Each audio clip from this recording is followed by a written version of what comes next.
Olikwenda boy UG Don Asiyah atabukidde Usher Karma Lwa Kujamu olubuto nabyo mbikuletedde ate ye Isima Olaxis ne Kasuku Olutalo nabyo mbikuletedde n'amalala agasinga kawo tugasubwa nga tituneeyongerayo mbadde nkusaba ompere video eno ka like nawe ate na subscribing tukusaba o subscribing nga titunelabira ba sponsor baffe Hajat Kaloddo omulombi w'edduwa agamba go wenna ayina ebizibu ebyenjawulo jangu akulombera edduwa oterere era nga osobola okumukubirako ku namba ye eri awo wansi wamu ne ba Biva Organic Health and Natural Products nga bano bajanjabisa obutonde emmere omuddo wamu n'ebibala. Ate ye Don Asiyah avuddeyo n'atabukira Usher Karma ku nsonga ez'okugyamu olubuto wamu n'eddeno neera bongeddeko ne bagamba mbu era ye Mr. Stubborn we yategeera nti ye Usher Karma yajja n'olubuto eyo Dubai gye bali ate we yamala n'alugyamu kyamunyiiziza nnyo era n'asalawo yekyukire Usher Karma naawe kambikuwe obyewulirireko.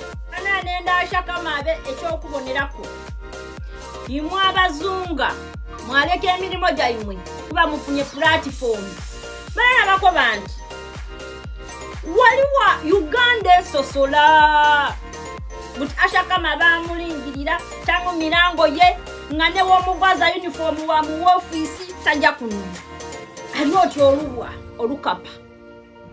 bamuyima emirimu Uganda yamuzira era yajja okumaliza nga ali mu bala abatamivu nkobo ono kodi niko nono rasta mufuna ekyokuyiga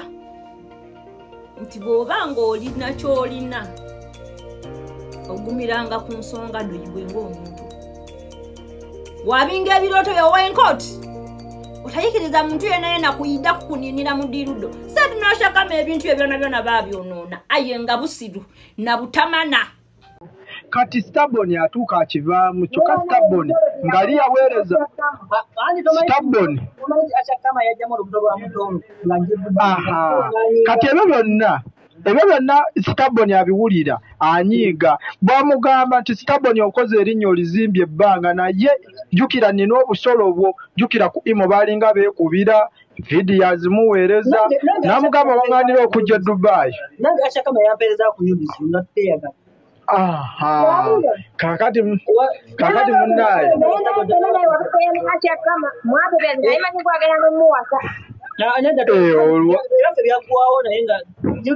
bakoma ku nuuduzi munnaye alikakana wasiza basoga si ku ngeri gye bamwetuseeko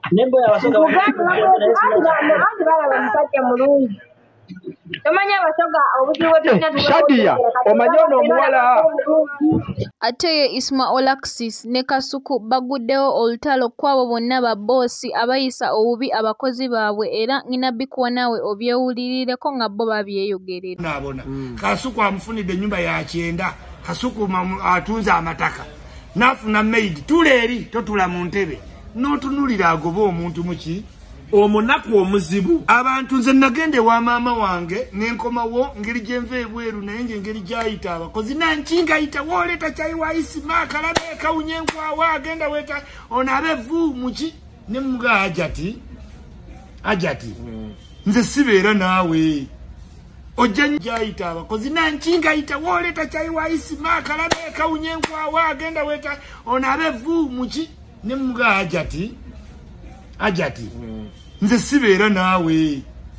ojja nnyiza omukozi anyale mu binyeebwa olyoka obiwute ku lanci otaliko gakinyebwa kiwoma naye nga yakinyaddemu ekali